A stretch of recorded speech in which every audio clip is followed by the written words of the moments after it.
It is season 20 now of our Building a Nation save with Romania. We are currently with FC Voluntari. I say currently, I feel like we're going to end with FC Voluntari. It is the 1st of July. Transfer business has taken place and I've had a plan. This summer, I'm buying players with the intent to give them to other teams in Romania to help them get better. So we've brought in about 7 or 8 players so far.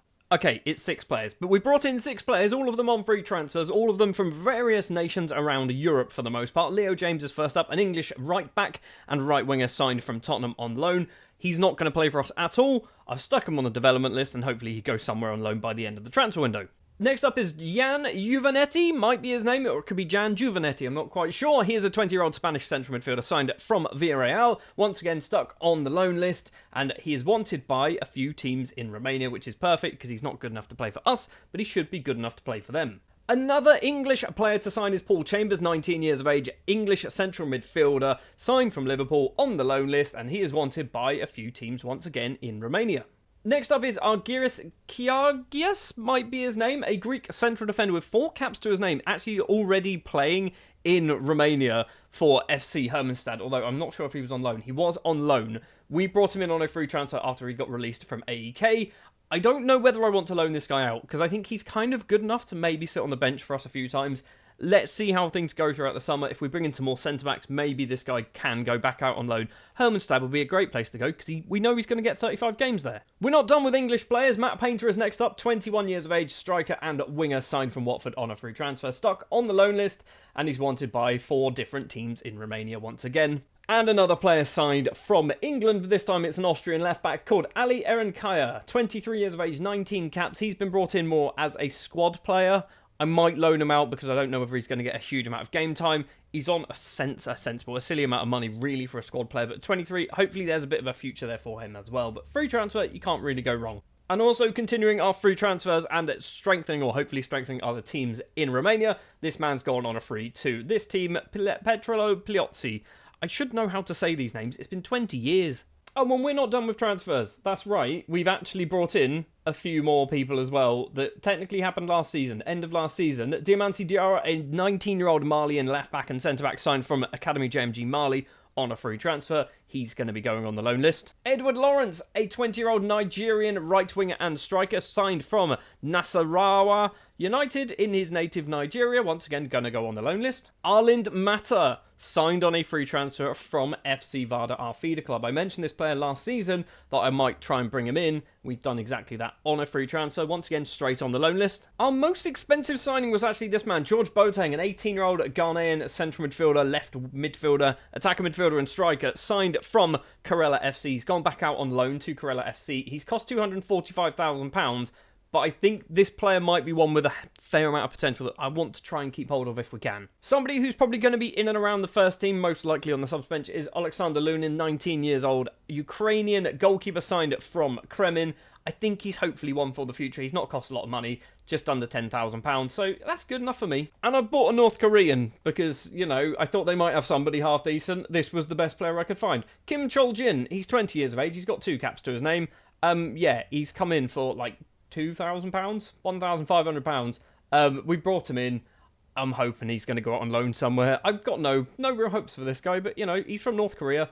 You don't see many good North Koreans. This is the quality of the best North Korean footballer, by the way, just in case you were wondering. So that is the transfer business so far. When we look at the finances for the rest of the transfer window, we've got £27 million to spend. We are over our wage budget, and we might be failing financial fair play. Let's just ignore that, shall we? Let's just ignore that. We might need to sell some players throughout the summer. We will almost certainly be bringing some players in as well. So let's jump forward then to the end of the transfer window, see what additional business we've done. 4 more players have joined, but a bunch of players have also left the club on various deals. Some big names as well, annoyingly. Christian Negrea, one of them, not one of the big names, obviously, he's left. He is signed for FCSB on a fairly cheap deal. Konstantin Radu has gone to Dinamo Bucharesti for £200,000. Claudio Mancini has left the club after about 3 or so seasons with the club. He is signed for Basel for £225,000, potentially going up to £275,000. I mean, he cost £500,000. We never played him. He was a backup. Eduardo D'Angelo has left the club after joining, I believe, in January and he's already moved on to CFR Cluj for £1.6 million. A little bit of a profit, but I don't think we really needed this man. I think most of those appearances were off the subs bench anyway, so I'm happy with that. Jordan Neal has also left the club after just one season here. He has gone over to Saudi Arabia for not a lot of money, £3.4 million, but it's all right. It's a decent bit of money, potentially going up to £4 million depending on add-ons, which I think is international appearance based, so he should probably get them. We once again say goodbye to Joel Umaru for a second time in this save. This time he has moved over to Sevilla for not a huge amount of money, £7 million, potentially going up to £9 million. There is a bit of a sell-on in there as well, but he just was not playing. He just was not really getting into the team. Once we bring in players like McLennan and Marengo, Umaru kind of drops down to sort of second or third choice attacking midfielder, so I'm kind of okay with getting rid of him. He's a good player. I'm not sure whether this was a good idea. And this was almost certainly not a good idea. Boubacar Niassi, the Senegalese striker, who was obviously our top goal scorer for 2 seasons in a row, has left the club for £12.25 million, potentially go up to £13 million. Calculated decision this is with Niassi. I think we have a potentially better striker. We have a better striker in Werden, who we signed last season in January. And we've also brought in a youngster from Kettering, of all places, in England, who I think also might be a pretty good replacement for Niassi. So I'm okay with this. Let's take a look at the players we brought in. Davide Apollini is the first player to join the club. He has returned after briefly going to West Ham and then VVV Venlo on loan. He's come in on a free transfer. I've loaned him out to FCSB. I've no intention of playing this guy, but I kind of wanted to bring him back to Romania and then use him sort of in the Romanian league. So that's what we've done. Alexandru Fryer has also returned back to the club from West Ham, this time only on a loan deal until the end of the season. This is why I was happy with selling the Uruguayan winger, which I've already forgotten his name, because Fryer is basically good enough to be that right winger, or maybe a backup right winger if we need him to be. So I'm kind of happy with this. I think he's going to get annoyed, but I'm almost certain that I put in a clause here to say that he cannot be recalled. So if he does get annoyed, he's just sitting here and getting peed off with us. For £2.8 million, we have signed Darius Stawaz. Or Darius Star Wars. I've mainly signed him for his name. Okay, I'll be honest with you. His name's Star Wars, and I've kind of gone, that's a funny name. I'll bring him in, and he's also not a terrible footballer. And he's a striker, which is arguably a position that we do need after selling Niassi. He's come in for £2.8 million, which is a bit steep for a player of his quality, but I'm not expecting him to be our number one starter. That is going to be Werden still. And one for the future, and has already gone out on loan to the First League as well, signing for Sepsi, is Tom Davidson, 18 years of age, signed from Kettering. I signed him when he was 16, because I think it was this season here, and I looked and went, he looks quite good. The following season, he played 23 times, scoring 10 goals. He's then joined us. He's gone to our B team and scored 8 goals in 5 starts, and now we've loaned him out to Sepsi over in the Romanian First League. They're in the same league as us. I'm hoping, maybe next season, Davidson might be our number one striker.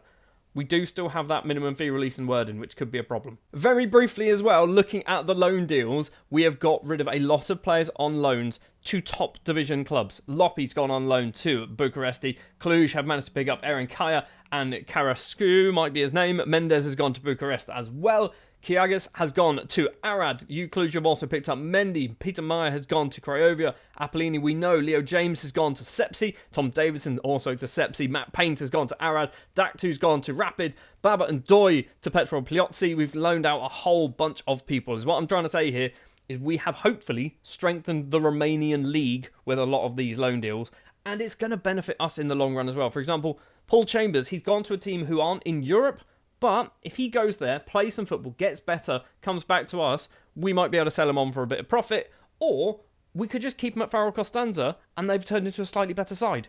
Obviously, the season has also kicked off and we are currently top of the table, but it's weird. For some reason, we've played 12 times and everyone else around us has played 9. We've played 3 more games than everyone else around us. Even that, though, we are going to still be top. So if Arges win all 3 of their games, they will be on 31 points. So we'll still be top of the table. 10 wins, including big wins against Botasani 7-1 and a 7-0 against Petrolul Pliotzi. Lots and lots. It's just ridiculously big wins. And then 2 draws as well against Craiova and Constanța. We've won the Romanian Super Cup. And we're in the Champions League group stages, as we already know. So from a formation perspective, we are sticking with, obviously, the Black Panther formation, link in the description. It is going to be Popper as our right back, who is getting pretty good, if you ask me. He's getting pretty good, but we do have the Vultures now sniffing around Popper. which might mean we might not have him for too much longer. We're going to have Marengo locked in on that left-hand side, mainly because he wants to play as an inside forward, on that left-hand side, and I don't want them to accidentally play him up front every now and then, so Marengo will be that left-hand side. On the right is Papa Diego Loppi, who is going to be making his first few appearances properly for the club. I think we brought him in a couple of years ago, and he's just been sat in our B team, or the Voluntary 2, and I've gone, you know what, I think you're good enough. With the sales that we made during the summer, this opens the door for Loppi to play on that right-hand side. He's 22, he's got 6 caps for Senegal. He's obviously pretty good, and I'm hoping he's going to grasp that opportunity. And then we've got Arvid Werdin as our number 1 striker, who's just bloody ridiculous. And it annoys me. It's really small. It's a really small minimum fee release, but he just does not want to sign a new deal to try and get it out, which is frustrating. So those are the 4 players that we are locking in for the season. We are now going to jump forward then to the end of the first part of the season, to the winter break, see how well we've got on. Well, it's looking pretty tasty in both the Romanian First League and the Champions League. We are top of the Romanian First League by just 2 points, but we are undefeated. Arges are looking like a very strong Romanian side. So our kind of attempts to strengthen Romania as a whole, I don't think we need to strengthen Arges. They look like they're a pretty good side, although if we scroll down in the Champions League, they're there. They're not doing so hot in the Champions League. They've beaten Lille 5-1, but then lost against... To be fair, that's a tough draw. That's a very tough draw, mate. The fact that you've managed to beat Lille is... I'll take that. That's probably better than we can expect. We are currently joint top with Manchester City. We've beaten Barcelona. We've beaten Watford Young Boys. We've beaten Lyon. We've beaten Augsburg. And we have drawn 2-2 with Besiktas. How are Besiktas... They've drawn 4 times, and 2 of them have been against Romanian sides. I mean, if they've beaten the other one, no. Okay. So, we're doing all right in the Champions League, which is pretty good. And what else is pretty good? Werdin is on 26 goals so far in 31 appearances, but what's not good is lots of teams want to sign him, and now he definitely does not want to sign a new deal because there's lots of interest from everywhere else. I think we might be losing Werdin in the January transfer window, which is, it's annoying because he's a very good footballer. Speaking of January, if we do lose Werdin, we do have nearly £40 million to spend. We've also fixed our financial fair play, basically for selling Niassi, I think is how we managed to do that. So, let's jump forward then to the other side of the January transfer window. Let's see what business we have done, and let's, I guess, see what new striker we've brought, because we're going to have to buy a new one, surely. It's the 17th of February, and there is something very telling on this screen. First of all, we're top of the table, which is kind of what you'd expect. 69 points, nice. Player stats, our top goal scorer is Pap Diego Loppi and Vincent Marengo with 13 goals each. Yeah, he's gone. And what's even more annoying is he's gone to Saudi Arabia as well, which means he's never going to want to leave there, and if he does, it'll be when his contract expires or for stupid money, so we can't even bring him back. So Werdin has left for £4.3 million. Technically, we've doubled our money there, but I'd rather have not doubled our money. I would have rather have kept him, because he's ridiculous, isn't he? And something else that might have happened, Stefan Popper has also left, signing for Everton for £38 million, potentially going to 45. We've got our money's worth. At least we've got a sensible amount of money from this one. We've also got a bit of a sell-on in there as well. So if he does eventually leave Everton, some of that money's going to come to us as well, which is always good. So what have we done to replace the players that we've lost? We brought in 3 players, and none of them are particularly good. Aleksa Simic, an 18-year-old Serbian right-back for £1 million from Vojvodina. It's also not pronounced like that, is it? It's Vojvodina. Vojvodina is how we're going to say this. Simic is 18, like I said. He's young. He's got some potential, hopefully, anyway. He's 5'4", didn't realise that. He's a tiny human boy. He might be our right-back. I might lock him in. We'll see. For £1.8 million, we brought in another goalkeeper. It is Alexander Jovanovic, signed from Partizan. He just looks like a good goalkeeper, right? I brought him in because I'm there going, we've got young goalkeepers that I want to go out on loan. Jovanovic has come in and he's happy to be a backup goalkeeper. This is a good backup goalkeeper. We had Mancini for 3 years who was not a good backup goalkeeper. Jovanovic is a good backup keeper, so I'm kind of okay with that. But the best signing I think we have done, and we've loaned him straight back out to the club we signed him from, is Kyobi Sima? Maybe? Sima has joined from Timisoara for £2.2 million, but he might be the future of Romanian football. And he's a defensive midfielder, which when I saw that, I went, you know what? Let's hope he's good, because if he is good, we've got ourselves a very good player who can sit in that kind of defensive midfield role for years and years to come. And by years, I mean 6 years, or 5 years technically, because there's not a lot of time left in this save. But that was basically it. We've also loaned out some more players on various loan deals. So if you look here, actually, we sold Suleimani. Suleimani's gone as well. Yeah, he's gone to Angers. We weren't playing him. Nobody wanted him on loan, so I just took, basically bit the bullet. Kim Chol-jin has gone out on loan to North Macedonia, because why not? I wanted to get him somewhere, so we've loaned him out to a feeder club. Giovanetti, he went out on loan and then came back, I believe. I'm not quite sure, actually. But anyway, he's gone out on loan. Philippe has gone out on loan. Taiku's gone out on loan. And a few other players as well. Eddie Lawrence going out on loan as well. I've got high hopes for Lawrence. I don't know why. Just got high hopes for Lawrence. Also, I've got high hopes for this man. He needs football. He just needs some game time. And he doesn't ever seem to get it anywhere he goes. So, from a competitions perspective, as we know, we are still top of the league. 22 wins, 3 draws, 1 defeat now to our name against Universitatea Craiova, which is not ideal, but it's fine. We have qualified in second place by goal difference. We should have been top, so we won 7. We beat Genk, Benfica, Barcelona, Watford, Young Boys, Lyon, and Auxerre. We drew with Besiktas, as we know, and 0 defeats. If we scroll down, how did the other Romanian sides do? It's not good reading. I mean, they've made a Real Madrid sandwich, which is a bit weird, the fact that Real Madrid are 27th. Arges winning twice against Arsenal and Lille. Cluj winning twice against Young Boys and Red Star. I think that's all we managed to get in the Champions League. I think there's only 3 teams, wasn't there, this year? So tactically, we're locking in 2 players. Loppy keeps his place on that right-hand side. He's actually been pretty decent on that right-hand side, so I'm happy with that. And we're doing it. Alexa Simic is going to be locked in as our right back. He's already played a few games so far. He's played 3 in the league, 1 in the Champions League. And this could be a big risk. The reason why I'm locking him in, though, is because we don't really have any other natural right backs in our squad. Everyone else, like Loppy's a winger, centre-back, centre-back, centre-back, defensive midfield. He's our best natural right back. So, we're locking him in, force him to play him, because if we don't lock him in, I think what they will do is they'll play Dumitru, and I don't want Dumitru playing there. I want him playing in the middle, which is perfectly fine because he's a much better centre-back.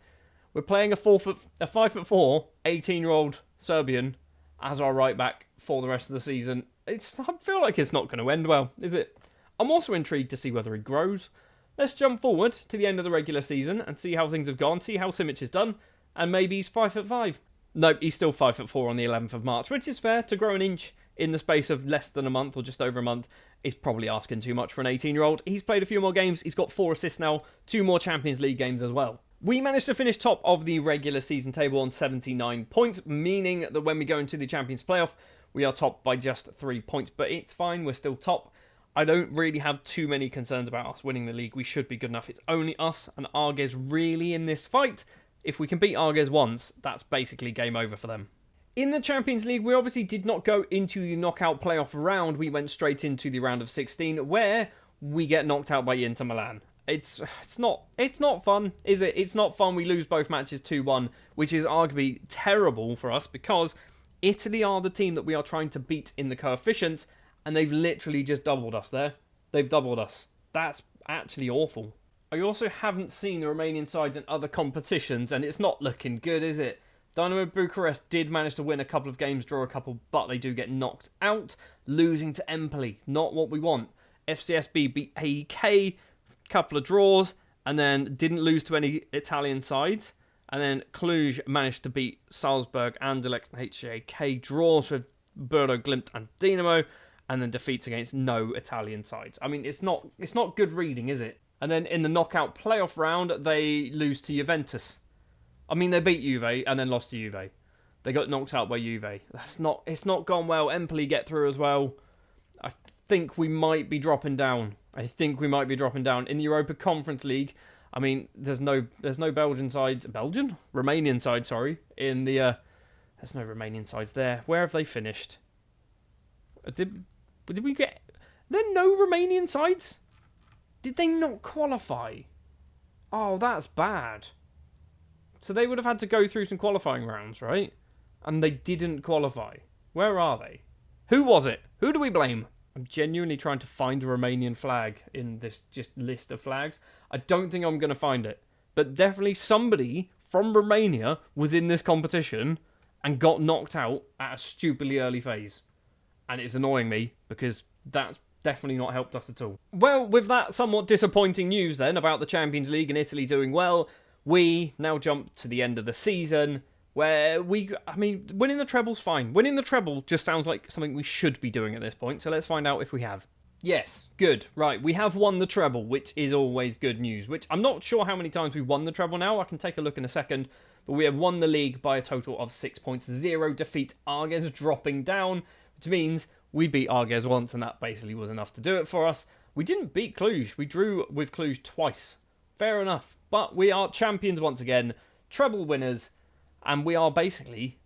what we're trying to do now, and it's ridiculous, is we are just trying to do better than Italy. Looking at the squad as well, so we have got Mesiani's got 12 goals. He's technically probably our 6th top goal scorer, if you include the Wedden, that's his name, who obviously got sold. Mesiani, at 33 years of age, is still going, still scoring goals. He's not really declining either.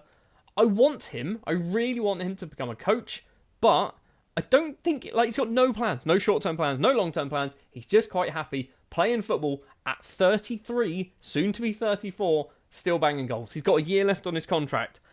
I think he might be leaving at the end of his contract, which is going to be a sad day for us. It's certainly going to be a sad day for us, but Mesiani, in the time that he's been at this club, has been an absolute revelation for us. He's even decided to become Romanian as well. Fair play. Vinny Marengo, who picked up a fair few injuries this season, finished on 13 and 10, which is always pretty good.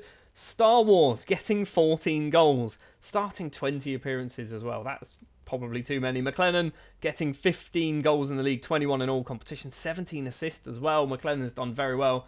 And Diego Loppi, Pab Diego Loppi, has done very well. 25 goals from right wing, 13 assists as well. Loppi's good. Has he got a minimum fee release? He's not got a minimum fee release. Okay, that's nothing we need to worry about. But the Vultures are circling around Loppi, which says to me that he's probably not staying around for too much longer. Simic has done all right. He's got a goal. He's got 13 assists. He's still 5'4". I mean, he's getting better. He's not amazing, is he? Let's be honest, but he's getting better slowly. One last thing then, and I can already see next year, Italy will jump back up into 6th place. We will drop down. We've had a 9.5 rating. A 9.5. That is, if we sort by this year, 9.5 is all the way down there. That is the 15th best season. 15th. We were 5th. And we're going to drop down to 6th place. That's not worked properly. There we go. We're going to drop down to 6th place. There's still a big gap between us and 7th place, which is now looking like going to be Denmark.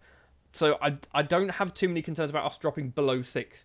What we really need to do is win things. We need to win Europa Leagues, Europa Conference Leagues, Champions Leagues. Champions Leagues is a stretch. I think we need other teams from Romania to win the Europa League, and that will certainly help us. Because right now, I think we're doing all the heavy lifting. I genuinely still think we're doing all the heavy lifting when it comes to coefficients, so we need something to kind of change. That's going to do it then for this season of Football Manager 2024 with Voluntari and our Building a Nation save. If you did enjoy it, please leave a like. Subscribe to the channel if you are new, and I'll be back next time with Season 21, where we go again and maybe win the treble, which will be for potentially the 5th time. Perfect.